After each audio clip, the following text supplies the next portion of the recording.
Olá, bem-vindos ao Luz Prime Talks, um programa feito por empreendedores para gestores de pequenas e médias empresas portuguesas. Hoje temos aqui o Diogo Navarro, da Pangolim. Diogo, a tua promessa é brincar com coisa séria. Como é que transformaste um conceito técnico numa marca que os pais adoram? Bom, olá, antes de mais obrigado pelo convite, pelo desafio, por conversarmos um bocadinho. É um gosto, pai, partindo aqui de uma relação de alguns anos lá atrás, em tempo de formação, portanto, é um gosto particular poder conversar convosco um bocadinho. Olha, o Pangolim nasce de um conceito que é técnico, nasce de uma abordagem técnica de saúde, portanto, nós trabalhamos dentro do que é o espectro pediátrico, portanto, com 4 áreas essenciais: terapia da fala, terapia ocupacional, fisioterapia e psicologia. E quando apareceu esta oportunidade de pegarmos nisto, o que nos preocupava e o que foi a gênese disto foi como é que nós conseguíamos tornar uma coisa que é técnica numa linguagem e numa proximidade muito grande às famílias, porque esta área pediátrica essencialmente é uma área de família, é uma área onde nós não trabalhamos só com crianças, embora o âmbito seja de crianças, nós não trabalhamos só com crianças, nós trabalhamos com famílias. E, portanto, toda a linguagem e toda a forma depois como nós fomos desenvolvendo o conceito, e eu, na verdade, nem estive desde o início, havia uma equipa mesmo técnica de saúde que começou na origem do projeto, mas a preocupação foi muito esta, foi trazer a linguagem de saúde para a linguagem de proximidade. Pronto, proximidade para as famílias, proximidade para as crianças, nós usamos muito a linguagem do brincar, do como é que desconstruímos uma sessão que é técnica, porque o que nós fazemos é eminentemente técnico, mas para uma criança tem muito mais valor se nós conseguirmos desmontar uma intervenção técnica num jogo, numa música, num teatro, numa brincadeira qualquer, portanto, numa coisa que a criança relativize aquilo que está ali a ser feito. Pronto. E, portanto, o desenho de marca passou um bocadinho por isto, por nós trazermos para esta linguagem mais informal, para esta linguagem mais de proximidade, um conceito que é técnico, porque obviamente há uma parte e há uma base que é muito relevante, que é científica, que é clínica, não é? E já agora partilhar também aqui uma coisa, nós o que sentimos é que muitas das vezes, e nomeadamente nesta janela de idade mais nova, levar uma criança ao médico às vezes é uma coisa muito pesada, é uma coisa muito formal, e nós acompanhamos alguns casos que obviamente obrigam a vindas ao nosso espaço muito recorrentes. Portanto, são crianças que numa linguagem mais conservadora vão ao médico muitas vezes. Pronto, e nós queríamos muito fugir daí, porque efetivamente é muito possível trabalhar-se estas áreas sem ter esse espectro formal de pôr uma criança num gabinete, sentada a uma mesa, com uma pessoa de bata branca do lado de lá, e que cria naturalmente algum distanciamento. Portanto, a nossa linguagem fugiu um bocadinho daí, até para dar o exemplo, mesmo a forma como a nossa equipa está vestida no dia-a-dia, a farda que nós usamos, que a equipa técnica usa, são umas jardineiras e umas t-shirts, portanto é uma coisa muito mais,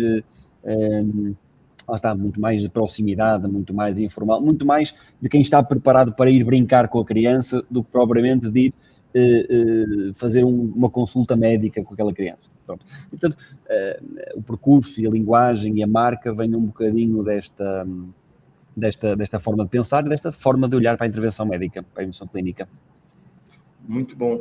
E logo de caras, essa introdução que fizeste no mercado, ela foi bem recebida pelos clientes que seriam os pais dessas crianças? Como é que foi o impacto dessa abordagem que vocês fizeram no mercado? Olha, nós costumamos dizer que nós trabalhamos para um nicho, ok? Porque, obviamente, este tipo de necessidades, e principalmente depois os planos que são de maior recorrência, já estamos a falar de um nicho de mercado.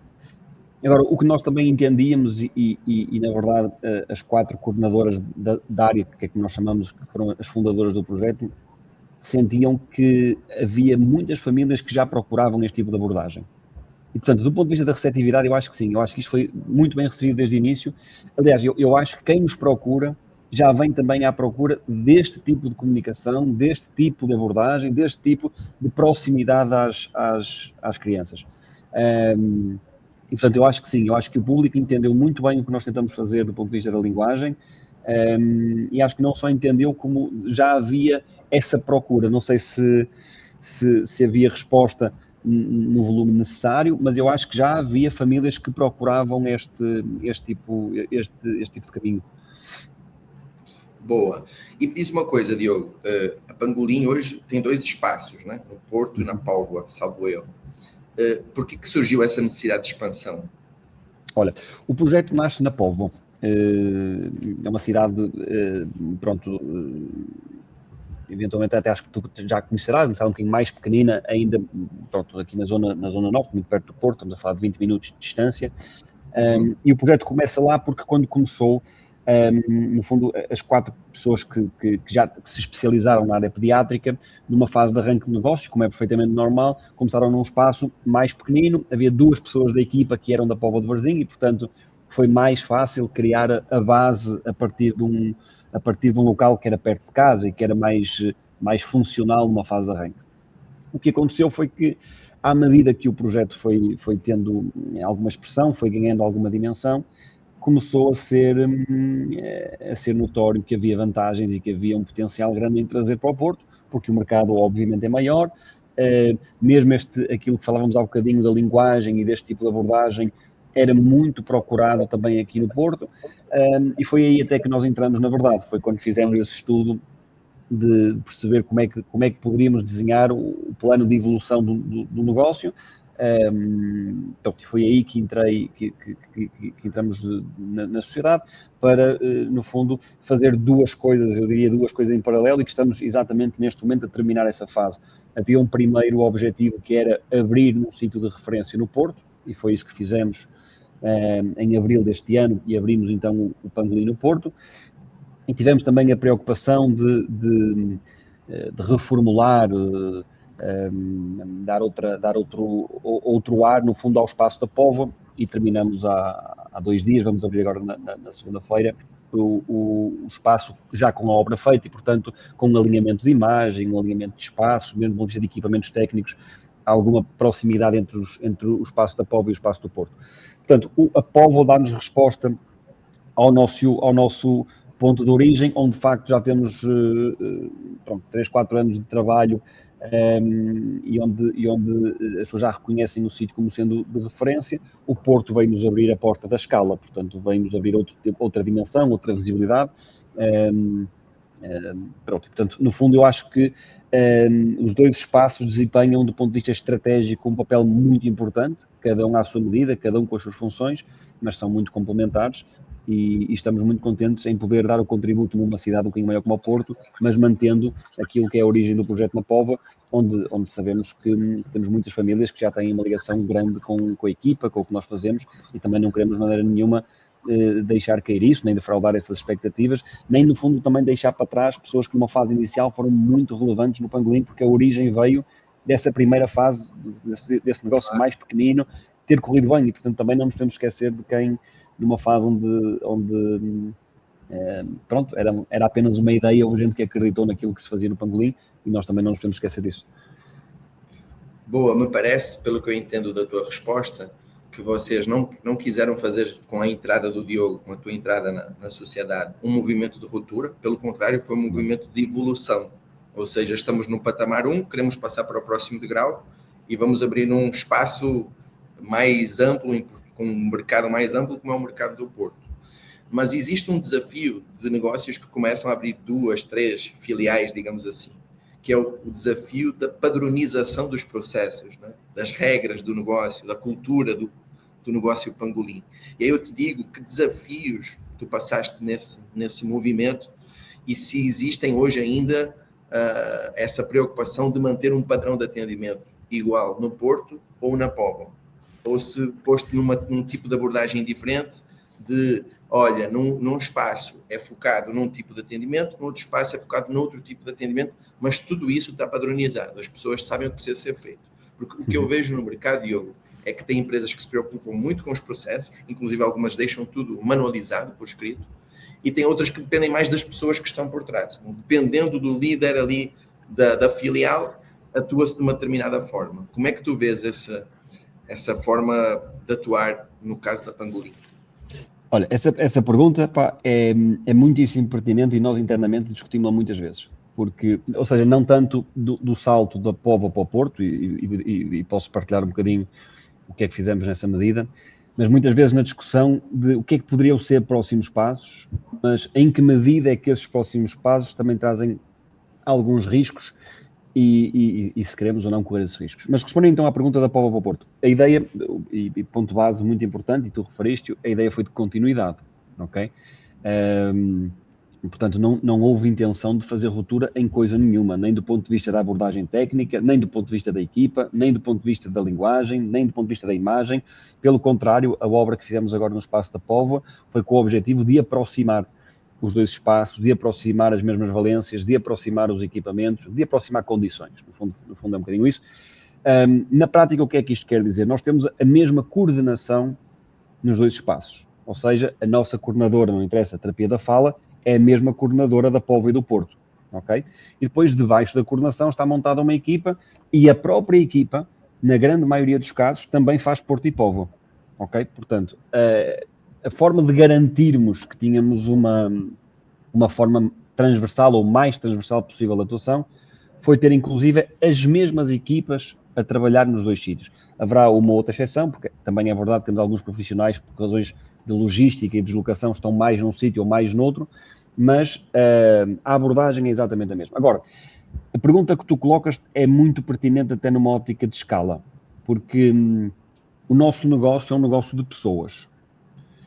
Mesmo que eu tenha a coordenação muito clara naquilo que é a minha forma, a visão que nós temos para a atuação, a forma como eu abordo a criança, a forma como eu abordo a família, a forma como eu giro expectativas daquilo que é o programa que vamos fazer no Pangolin, isso pode estar tudo muito bem estruturado. Eu vou depender sempre muito do profissional. E eu não tenho nenhum problema com isso, é um dado do meu negócio. O ativo mais importante que eu tenho do Pangolin são as minhas pessoas, é a minha equipa. Porque são essas pessoas que depois vão conseguir passar às crianças, passar às famílias, aquilo que é a ideia, que a coordenação pode ter uma ideia brilhante. Se depois a equipa não conseguir executar, eu vou ficar manco pelo caminho, não é? E, portanto, nós hoje em dia o que estamos a fazer é um trabalho muito criterioso e às vezes não tão rápido quanto gostaríamos, exatamente por causa disso, de crescimento de equipa. Para eu conseguir, pelo menos no Porto e na Póvoa, ter uma equipa um bocadinho maior, portanto, conseguindo dar resposta a todos os pedidos que me chegam, que à data de hoje nem sempre acontece, mas garantir que damos a resposta debaixo dessa transversalidade de método e de procedimentos, que é o que nos garante que qualquer miúdo, com qualquer terapeuta, está dentro de um padrão Pangolin, quer do ponto de vista da qualidade técnica, quer do ponto de vista do tipo de intervenção. Pronto. Agora, esse é um tema muito relevante porque nós falamos disto muitas vezes internamente. Obviamente, um desafio do nosso negócio, se olharmos para uma perspectiva de crescimento, é exatamente o termos mais espaços em sítios diferentes. Porque, obviamente, sabemos que é possível e há muitos modelos que funcionam, do ponto de vista de negócio, que funcionam bem e têm espaços em várias cidades diferentes, com várias coordenações até diferentes, e as coisas funcionam. Nós aqui o que entendemos é que a nossa forma de atuar é tão específica que este caminho de crescimento de equipa tem que ser muito cuidadoso, tem que ser muito bem feito e no fundo a decisão que está por trás disto é nem que se tenha que ir um bocadinho mais devagar, nós preferimos ir com mais algumas certezas e sabendo que a equipa que estamos a montar está muito alinhada com o que temos que fazer. No dia que isto não for assim, o risco que corremos é que vamos ter um outro espaço de terapia da fala, terapia ocupacional e fisioterapia e psicologia, mas se isto crescer e não tivermos este cuidado, a certa altura não é Pangolin, é um espaço qualquer de desenvolvimento infantil, como haverá vários, e bons, eu não estou, fique claro, eu não estou com isto a desvalorizar outra forma de atuar, só não é a nossa, e, portanto, no dia que nós não formos assim, vamos deixar de ser Pangolin e temos outra coisa qualquer. Para sermos o que queremos ter, e o que temos sido, e para continuarmos nesta linha, este cuidado da equipa e da identidade da forma de atuar é muitíssimo relevante. Isto é talvez a coisa mais identitária que nós temos, porque isto depois no dia-a-dia, se calhar agora é um bocado de detalhe a mais e pode não interessar, mas nós depois temos alguns procedimentos, algumas coisas muito específicas que são muito diferenciadoras ou que são muito identitárias, são muito nossas. Pronto. E isso nós também temos que conseguir transmitir às equipas, e dizemos isto muitas vezes, nós até aceitamos, não tem acontecido, mas nós podemos ter profissionais excelentes, mas que por alguma razão não se identificam com o nosso tipo de abordagem.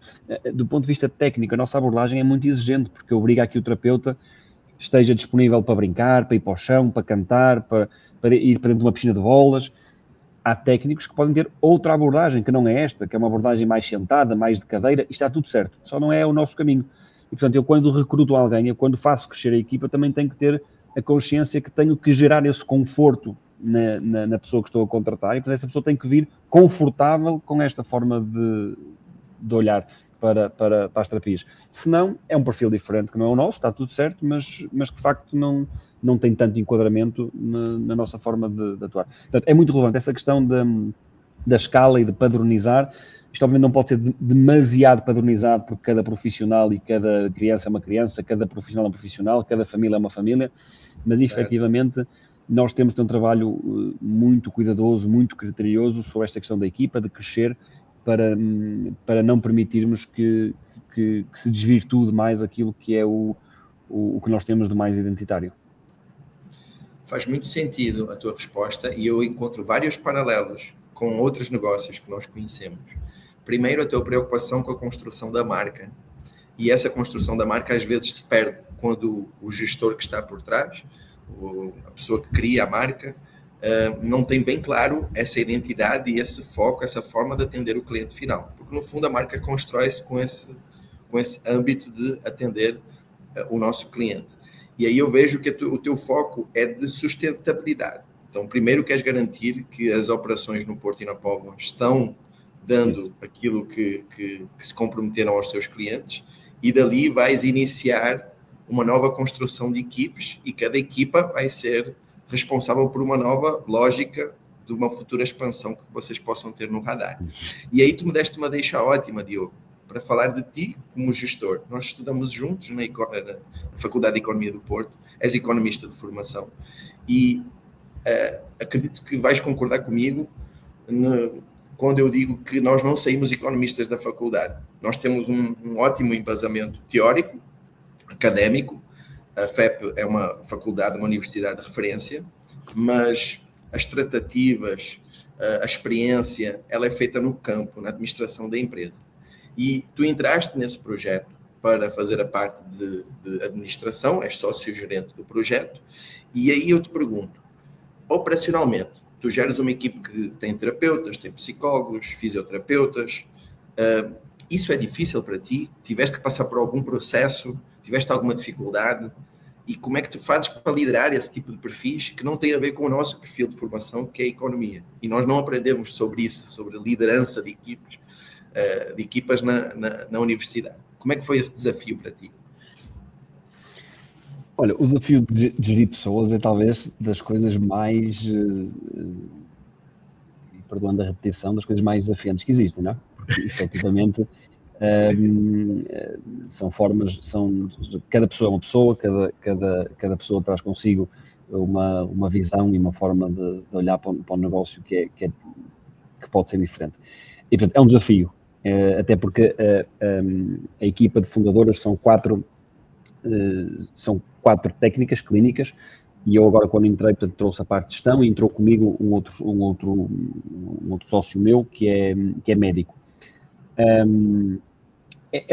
Eu diria aqui duas coisas que são complementares. A primeira é aceitando a premissa base que é um desafio, mas torna o projeto mais completo. Ou seja, o facto de ser uma gestão desafiante, porque a forma de olhar, logo à partida, a forma de olhar para números, um profissional de saúde não olha para os números como eu olho, do ponto de vista de gestão. E eles dirão o mesmo de mim, dirão que o economista não olha para a saúde ou para o ato médico como eles olham, e eu tenho que aceitar isso também. O trabalho que temos que fazer é um trabalho eu não posso ter uma visão económica da coisa sem esquecer que estou a tratar de saúde, e que estou a tratar de famílias, e que estou a tratar de crianças, e obviamente um sócio que é da área de saúde também não pode esquecer que há responsabilidades no final do mês, e que essas responsabilidades têm que obviamente ser asseguradas, sob pena de comprometermos o projeto como um todo, que seria pior ainda, porque aí não ajudamos ninguém, porque se a empresa não tiver capacidade de existir, não conseguirá fazer esse caminho. Agora, eu acho que é uma visão muito útil trazer para cima da mesa, porque eu acho que é exatamente o combinar, do ponto de vista de sociedade, mas o combinar desta visão, por um lado, mais clínica, técnica, de família, com a parte de números, eu acho que é este mix que torna a coisa especial, porque também estou de acordo que um negócio de saúde, se for meramente gerido em cima de Excel e em cima de números, provavelmente vai ter falhas graves, porque pode ser um grande negócio do ponto de vista financeiro, mas vai falhar noutros cuidados que é preciso ter quando se trata com pessoas. E, portanto, aí acho que esse equilíbrio, de facto, é tremendamente importante, e não esquecendo que nós temos responsabilidades, mas trabalhamos para as famílias, e é nessa base que está o futuro do Pangolim, nessa ligação que tem que estar construída e que tem que estar sempre em primeiro lugar quando tomamos algumas decisões. Agora, obviamente, a questão e ao potencial dos recursos humanos obviamente é um tema sensível, é sempre difícil, e principalmente num negócio, como eu dizia há bocado, que depende muito das pessoas, não é? Eu dependo muito da minha equipa, da forma como a equipa se entrega a cada caso, da forma como a equipa se relaciona com cada família, e portanto eu também tenho, e nós dizemos isto internamente muitas vezes, e é verdade, nós queremos ser um espaço de referência no Porto, na Póvoa, nesta zona norte, nós queremos ser um espaço de referência na intervenção pediátrica. Eu, para ser um espaço de referência, só tenho um caminho, eu tenho que ter comigo as melhores pessoas em cada uma das áreas. E eu, para ter comigo as melhores pessoas de cada uma das áreas, tenho que também ter essa capacidade de gestão de recursos humanos, que é ir ao encontro de cada uma dessas pessoas, perceber o que é que para cada uma das pessoas que trabalha connosco, o que é importante, o que é que aquela pessoa valoriza, o que é que no limite é o que é que aquela pessoa vê no Pangolim que a faz gostar de cá estar. Pronto. E se eu conseguir, no fundo quase individualmente, porque nós não somos muitos, neste momento temos uma equipa de 15 pessoas, se nós conseguirmos ainda numa gestão de muita proximidade ter este cuidado, eu acho que é também por aí que está garantido o futuro do projeto, que é exatamente estas pessoas estarem cá connosco há algum tempo, crescerem connosco, evoluírem connosco, e porque também acho que damos e tentamos dar condições para que as pessoas cresçam pessoal, profissionalmente dentro do projeto. Mas sim, mas é um desafio, principalmente num negócio que depende destes recursos humanos. É um tema que nos tira algum tempo, que tentamos estar muito atentos, é neste tema de gestão de equipa. E já agora, só porque também estamos a falar de pessoas e naturalmente associamos sempre o negócio mais à parte da equipa técnica, estes negócios têm uma pessoa fundamental na parte administrativa, o secretariado, o agendamento. É uma pessoa que não é da área técnica, portanto não é uma pessoa de saúde, mas acaba por ser uma pessoa que também trabalha muito o relacionamento com o cliente, com a família conhece essa pessoa, as crianças conhecem essa pessoa, é uma pessoa que dá muito a cara pelo projeto, e portanto eu acho que em muitos negócios, ou às vezes até em empresas um bocadinho maiores, nós tendemos a desvalorizar um bocadinho o papel daquilo que é a pessoa mais administrativa, mais de secretariado. Eu acho que isso num negócio como o nosso é um erro. É um erro. Aquela pessoa tem o mesmo... É tão importante a pessoa do agendamento como o terapeuta da fala, XPTO de referência na área que nós também temos. Estão os dois literalmente no mesmo patamar de importância, porque isto faz desde que o miúdo entra na porta do Pangolim, ou que aquela família entra na porta do Pangolim, até ao dia que tem alta, e se tudo correu bem, não precisa de voltar, e fica só com o contacto do terapeuta para se houver uma dor de barriga pelo caminho. Mas este processo começa também na pessoa da recepção, e portanto nós não desvalorizamos nada essa função, pelo contrário, é uma função para onde olhamos também com muita atenção. Faz todo sentido o que acabaste de dizer, porque essa pessoa é exatamente aquela que faz o ponto de contacto com os teus clientes, com os teus fornecedores, com os teus parceiros de negócio.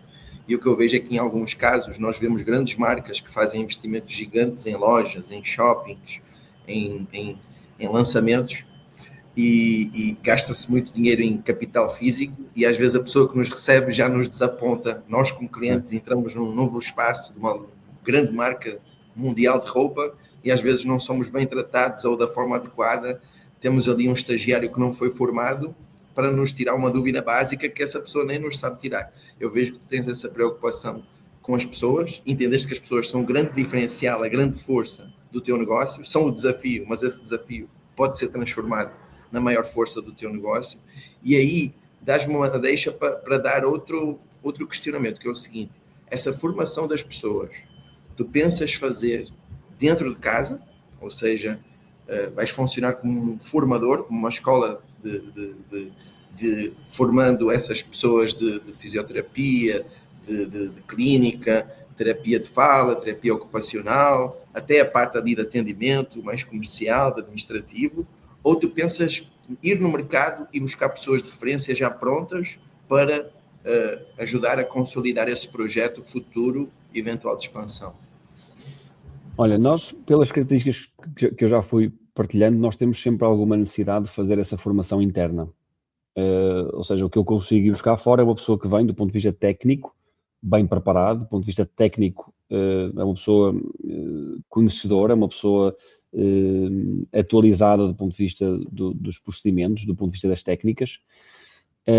Tenho que ir buscar lá alguém que se reveja neste método que eu te também descrevi há bocado, um método que é muito o que a equipa técnica chama de floor time, portanto, muito no chão, muito de brincadeira, muito do jogo, muito do lúdico na base da terapia, ok?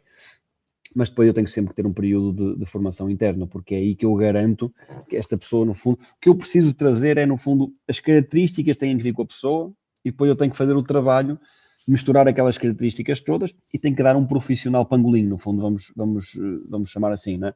Eu preciso que os ingredientes venham com a pessoa, e depois eu tenho que ter a arte de juntar esses ingredientes todos e fazer um profissional, ou ajudar a formar um profissional de forma a que se garanta aquilo que falávamos há bocadinho, que é alguma coerência, alguma regularidade, alguma consistência naquilo que são as formas de abordar, não é? E, portanto, eu acho que é sempre indispensável, e nós fazemos isso, o nosso procedimento, vamos chamar assim, de recrutamento, terminado o recrutamento, a primeira fase, o onboarding da coisa, vamos chamar assim, é sempre feito com formação interna, onde nós tentamos, naturalmente isto é conversado com as famílias, é pedido às famílias, tentamos sempre que a pessoa que chega possa fazer uma série de sessões onde está, aí no fundo, em acompanhamento de alguém, e, portanto, está a ver na prática como é que nós fazemos, como é que nós abordamos, como é que naquele caso específico nós resolvemos a situação, pronto, para que depois, uma janela de tempo mais à frente, já possa estar capaz de o fazer de forma mais autónoma e começar a ter casos próprios. Mas isto é interno, e eu estou convencido que isto é daquelas coisas que dificilmente poderá ser terceirizado, porque isto tem muito a ver também com a própria identidade, com a própria forma de olharmos para a nossa forma de atuar, e portanto eu acho que isto vai ter sempre que ser garantido por nós, e é o que temos feito, e na parte de agendamento e tudo, a mesma coisa, ou seja, a forma como nós contactamos com o cliente, a forma como abordamos o que dizemos, não quer dizer, nós depois também, e eu digo isto também muitas vezes à equipa, porque essa equipa mais de gestão, a formação passa por mim, eu por exemplo, sou um bocadinho contra, ou não adoro, a ideia de ter um script escrito, entregar um papel à pessoa do agendamento e dizer, pá, quando o telefone tocar, tu lês isto. Eu acho que não funciona assim. Eu acho que o que é muito importante que a pessoa perceba é, ok, qual é a nossa forma de estar? Que mensagem é que nós queremos transmitir? Depois eu não te vou poder, não é ensinar a falar ao telefone, porque isso tudo se treina e tudo se melhora, mas há uma parte que é pessoal, que é a tua forma de atender o telefone, é a tua forma de falar ao telefone, a tua forma de te expressares, a tua forma de te explicares. Pronto, e isso eu também acho que se nós entrarmos numa linha onde queremos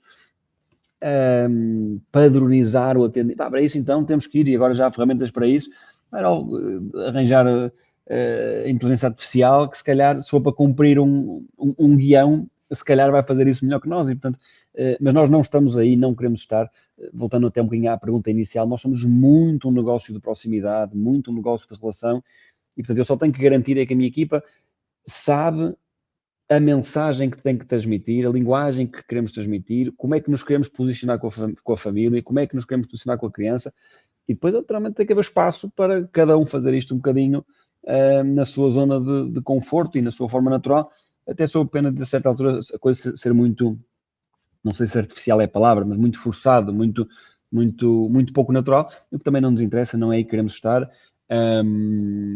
Pronto, e portanto, isto para dizer, e fechando aí o tema da formação, eu acho que é fundamental que esta formação seja feita por nós, interna, dentro de casa, com as nossas guidelines do ponto de vista do que queremos transmitir, e depois, obviamente, dando espaço a que cada um possa, desde dentro daquelas balizas, possa fazer da forma como se sentir mais confortável. Eu entendo que tu tens uma preocupação muito grande em que o teu negócio permaneça humano, humanizar todos esses processos, e de alguma forma tu sabes que o ser humano não é muito bom em papéis robóticos, ou a maioria deles não é, e por isso te preocupas em ser mais um guia para essas pessoas, padronizar uma forma, uma cultura de comportamento, do que dizer exatamente aquilo que precisa ser feito, porque isso às vezes sai pior do que só dar as orientações gerais. Isso é muito interessante e faz parte do modelo de negócios que estás a construir. Agora, indo um pouquinho mais a fundo, Diogo, no teu papel de gestor, dentro da tua empresa, tu tens que acompanhar os números, é a tua obrigação, e tens que tomar decisões. Eu queria que tu me desses conta, no teu papel do dia-a-dia, quanto do teu tempo tu dedicas a essa parte de gestão, certo? E que tipo de rotinas tu fazes, né? Se são diárias, se são semanais, mas para acompanhares os números que são importantes, os KPIs do teu negócio. Olha, nós na verdade viemos de uma fase de 6 meses, vamos dizer assim, onde eu até acabei por fazer um bocadinho menos dessa análise mais fina de indicadores, de métricas, porque tivemos que dar no fundo um passo atrás para organizar e para criar alguns procedimentos mais de base para dar resposta a este crescimento quando passamos da Póvoa para o Porto. Ou seja, nós estamos a falar de uma empresa que num ano, e na verdade o Porto só abriu em abril, vamos multiplicar por quase 4 o volume de faturação. Portanto, foi uma empresa que cresceu em volume de uma forma muito significativa no ano 2025. E, portanto, a preocupação que existiu foi criar alguns processos para que agora, quando começar a chegar, e vamos ter uma pessoa que vai começar agora em janeiro também com isso, quando começar a chegar a equipa, por exemplo, de agendamento, já seja muito claro os procedimentos que existem para ser feitos, do que é preciso fazer, como é que se, desde o momento em que o telefone toca até ao momento em que está marcada a primeira consulta, a primeira sessão, o que é que tem que ser feito, onde é que a informação tem que estar, onde é que tem que ser carregada a informação, a quem é que tem que ser dado nota disso. Houve aqui uma parte mais procedimental que na verdade me tirou muito tempo nestes últimos 6 meses, 8 meses, que não é tanto dessa parte de análise de métricas. Agora, indo à parte mais de análise, nós estamos numa fase inicial de negócio e, portanto, obviamente, eu tenho... os indicadores de volume eu sei que são importantes, as pessoas olham muito para a questão do volume, tu és de gestão, entendes isto bem, o volume por si só não diz grande coisa. Eu olho mais para métricas de volume, essencialmente para perceber se estou em fase de crescimento ou não. Ou seja, a mim o que me interessa do ponto de vista de volume é se estou a receber sinais do mercado, do número de famílias que acompanho, do número de crianças que acompanho, em crescimento. Estou a chegar a cada vez mais famílias e a cada vez mais crianças. Isto é o que me diz as métricas de volume. Eu acho que nós, nesta fase inicial, temos que depois ir a uma análise um bocadinho mais fina para percebermos, ok, o volume está a crescer, ótimo, mas do ponto de vista de negócio, o que é que isto se traduz, não é? Portanto, o que é que este volume se traduz do ponto de vista de uma análise um bocadinho mais fina? Pronto. E aí tem uma análise muito, obviamente, mensal nos grandes números, onde nós conseguimos ver até do ponto de vista de tesouraria, por exemplo, nós não temos necessidade de fazer gestão de tesouraria ao dia ou à semana, portanto, normalmente essas análises de tesouraria eu consigo as fazer mensais e para a nossa dimensão é mais do que suficiente. Então, eu acho que nesta fase, e é isso, isto depois depende muito de empresa para empresa, nós na fase em que estamos, estas métricas de percebermos tesouraria, de percebermos onde é que nós estamos do ponto de vista o tal volume que falávamos versus os custos que temos, custos fixos que temos, onde é que, pronto, em que fase é que estamos.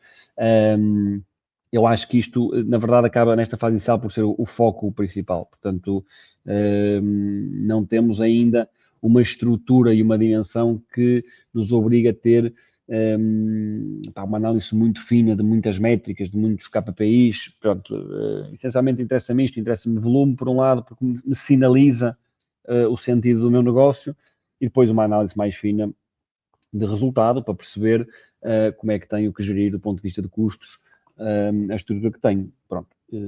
Sendo que eu também acho que nestas fases iniciais, algumas destas métricas mais mensais são importantes, mas é preciso ter a capacidade de olhar para isto com algum distanciamento também temporal, e portanto sabemos que nós aqui em Portugal, como também saberás, nós temos, sei lá, já ainda é coisa muito técnicas, mas pagamos subsídio de Natal e subsídio de férias que me pesam apenas em 2 meses, e portanto eu tenho que ter a capacidade de fazer uma análise um bocadinho mais anual, porque se olhar só mês a mês, já sei que tenho ali 2 meses do ano que a estrutura de custos é necessariamente diferente.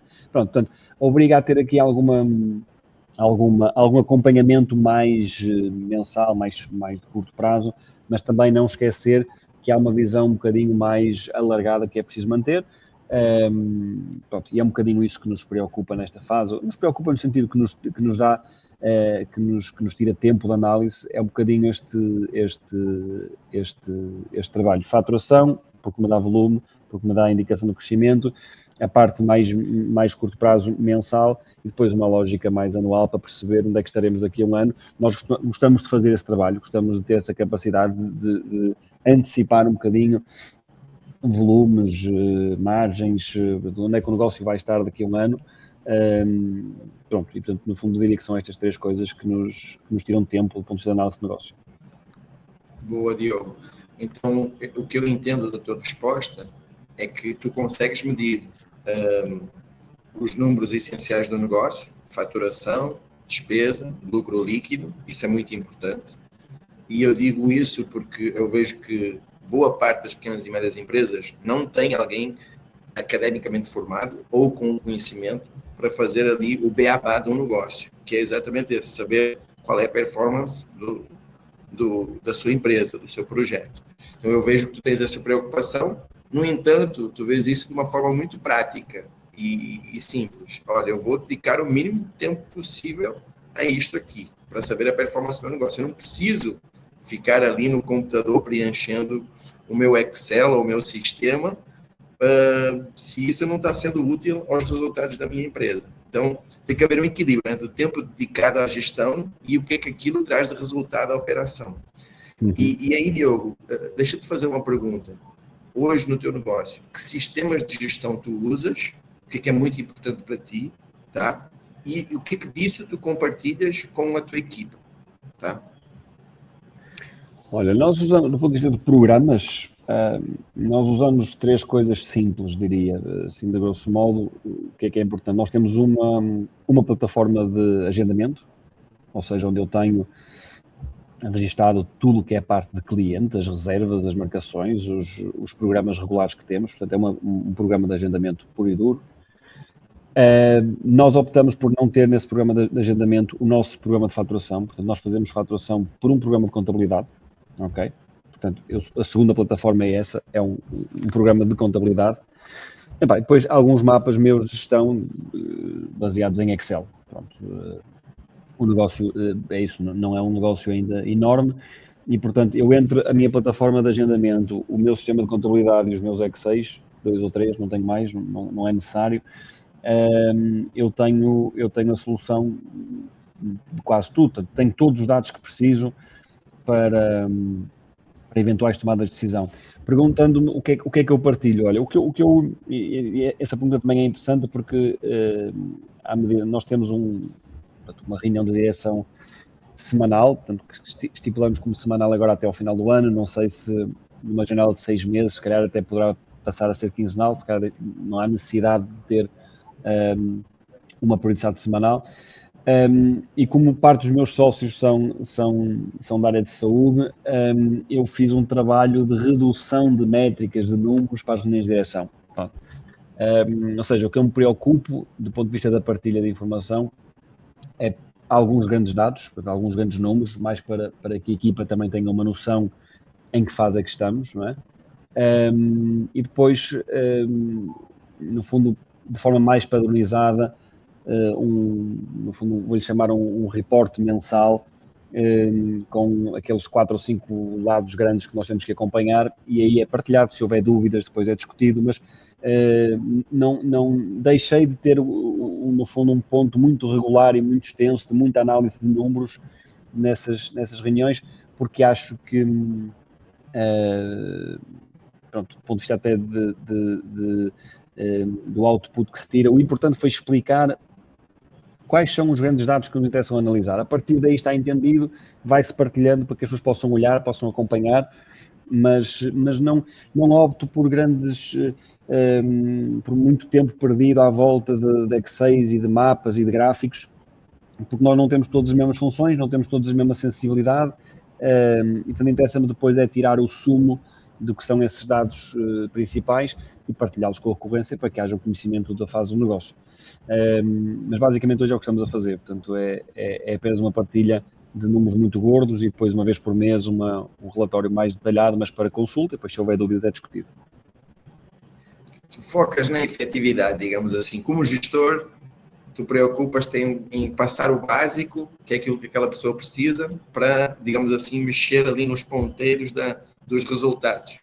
O que ela não precisa saber e que não vai influenciar o resultado, tu não te preocupas em ficar passando.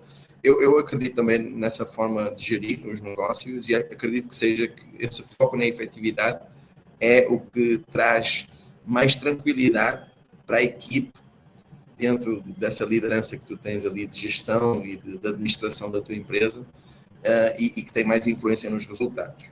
E agora estamos a caminhar para o final, Diogo. Eu queria aproveitar para fazer contigo uma dinâmica de perguntas rápidas, tá? E aí o que vier à tua cabeça como resposta vai ser o mais útil. Estás preparado? Posso começar? Vamos a isso. Pronto, então vamos lá. Na hora da verdade, quem é mais difícil de gerir, as crianças ou os pais? Eu vou responder os pais porque eu não giro muito as crianças, mas diria os pais, acho que sim. Para ti, calha-te mais os pais. Talvez a resposta da tua equipe seja diferente, mas a tua dúvida é os pais. Se perguntares à minha diretora clínica, não sei se ela dirá a mesma coisa. Por acaso acredito que sim, mas era interessante. A parte que te toca. Perfeito. Agora vamos falar sobre a parte da tua equipe. Na parte de contratação da tua equipe clínica, tu focas no currículo académico ou na parte de inteligência emocional? O que é mais relevante para ti? No nosso caso, muito mais importante. Bom, não é muito mais, é um mix, tem que ser um mix. Porque nós valorizamos muito ter de facto pessoas com base técnica boa. É muito importante para nós, ok? Agora, como expliquei há bocado, não chega um currículo espetacular ou uma formação de facto de topo, se depois do ponto de vista prático, emocional, relacional, se a pessoa não estiver alinhada com a nossa forma de estar. Pronto, aí tem mesmo que ser um equilíbrio. Não consigo dissociar 100% uma da outra. Obviamente, portanto, a parte emocional, relacional, a forma como aborda, no nosso caso é muito relevante, mas nós também privilegiamos muito ter gente tecnicamente muito capaz, porque também no fim de linha isso é um pressuposto, tem que ser garantido. E me diz uma coisa, Diogo, indo mais fundo nessa parte. Se fosses dar uma porcentagem, tu darias 50-50? Porque isso é um tema que me interessa muito, que eu conversei nas entrevistas anteriores, nos episódios anteriores, e eu vejo um foco em alguns empresários mais na parte hoje da inteligência emocional. Eu queria comprovar contigo se isso procede no teu negócio, ou fazes um 50-50 nesse mix. Boa pergunta. Eu 50-50, ou seja... Bom, 50-50 diria, acho que talvez 60-40, pesando mais os 60 na parte de emocional, relacional, de abordagem, pronto.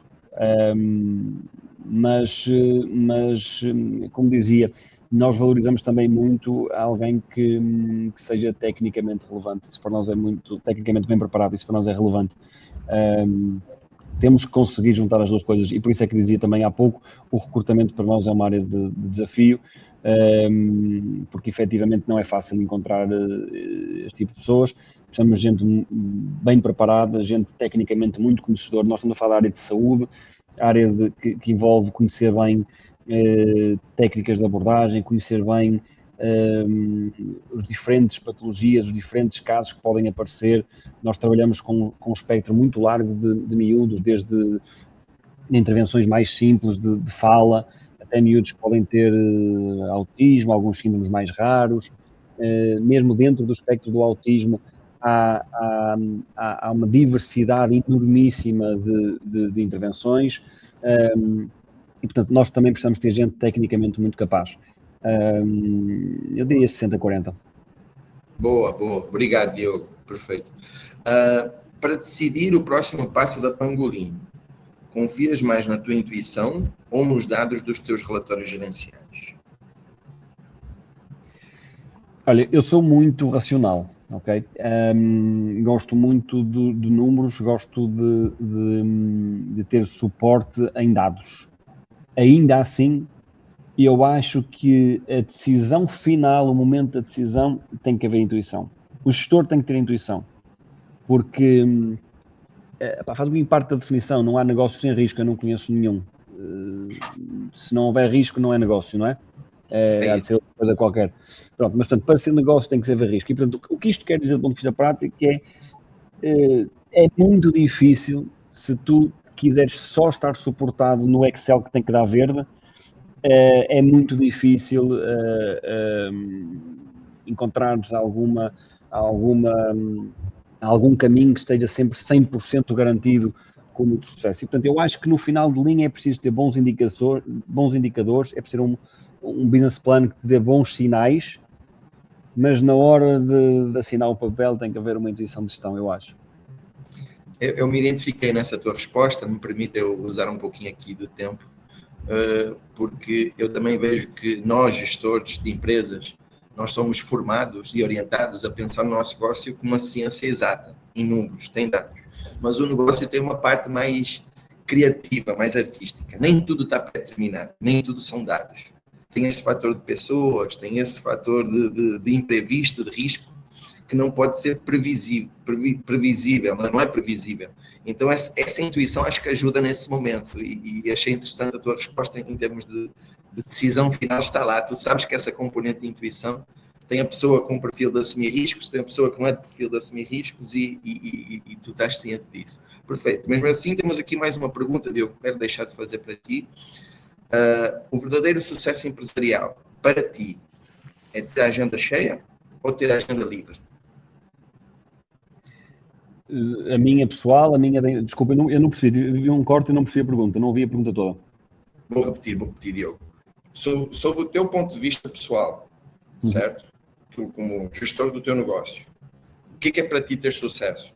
Tu tens a tua agenda da próxima semana toda preenchida de compromissos, coisas que devem ser feitas, precisam ser tomadas decisões tuas para as coisas avançarem, ou tu preferes ter a agenda vazia porque existe ali uma operação bem oleada e não depende tanto de ti? Ou seja, o que eu quero entender dessa pergunta é se tu vês o negócio altamente dependente e demandante da tua pessoa, ou se tu vês o teu negócio funcionando independentemente do Diogo Nabarro existir ou não.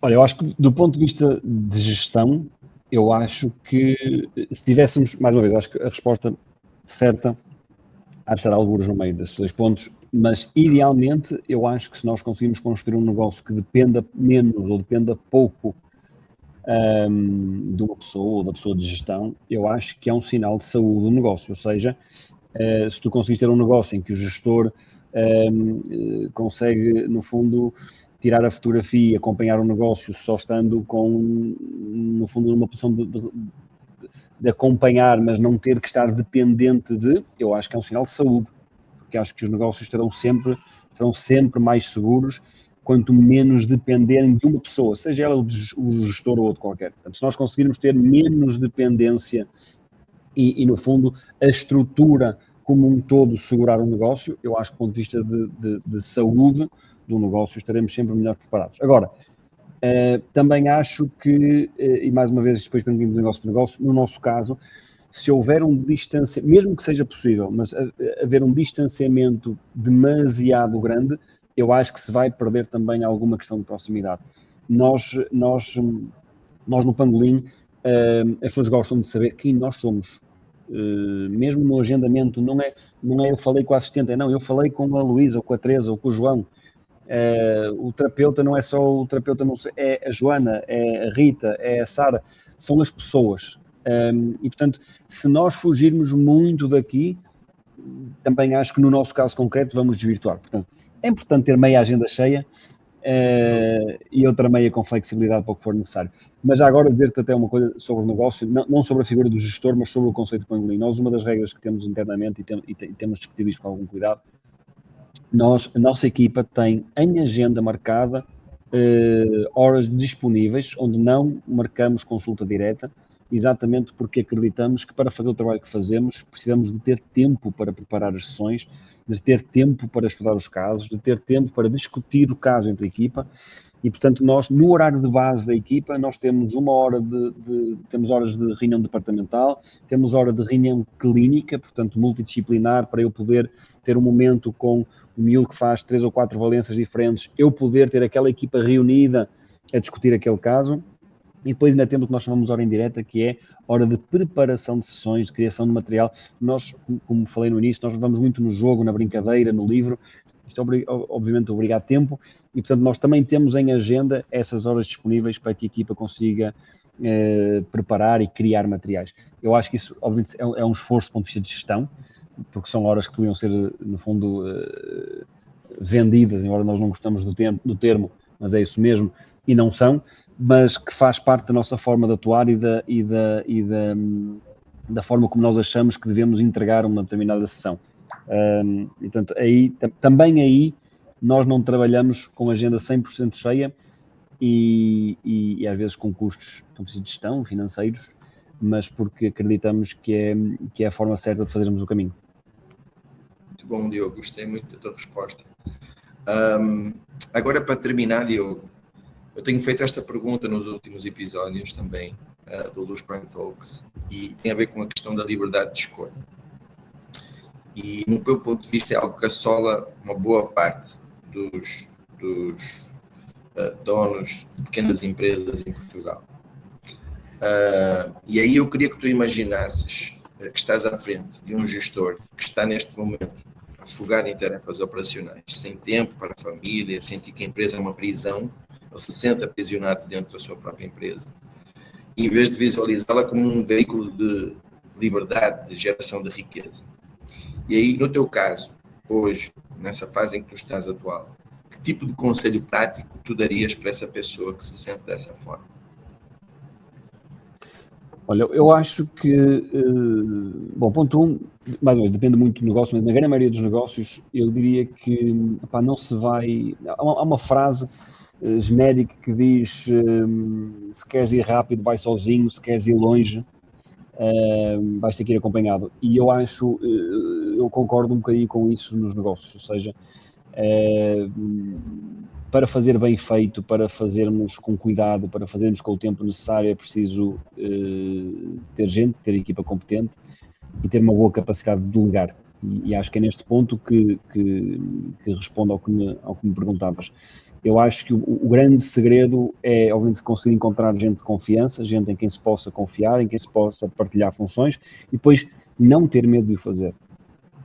No outro dia eu ouvia também alguém dizer que é uma coisa até muito trivial, mas que nem sempre depois é muito, na prática acontece, que é não adianta ir recrutar pessoas espetaculares e pessoas cheias de ideias e pessoas cheias de capacidade de fazer acontecer, se depois quando chegam vão só cumprir ordens, vão só fazer o que eu peço, vão só seguir instruções, só seguir um guião.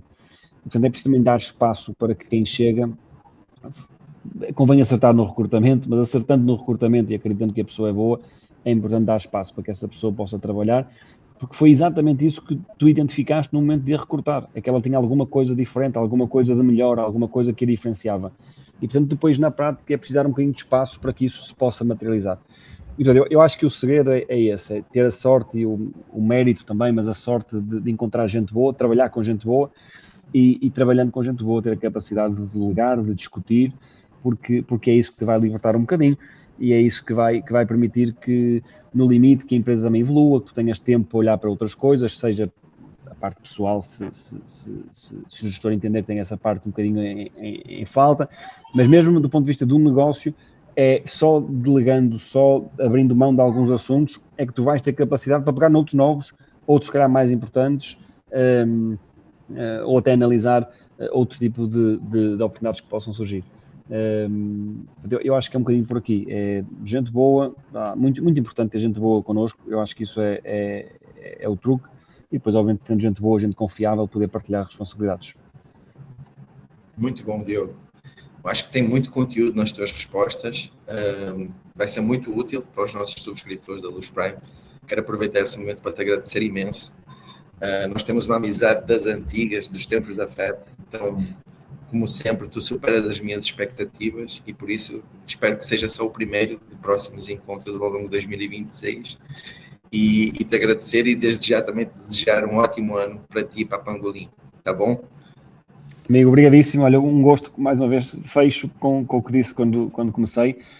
É um gosto particular para poder pronto, ter aqui este tempo de conversa contigo. De facto, já são alguns anos para trás e, portanto, também desejo para um ótimo ano e para quem vier a ouvir e a seguir este teu projeto, que seja um projeto de enorme sucesso, acredito que vai ser.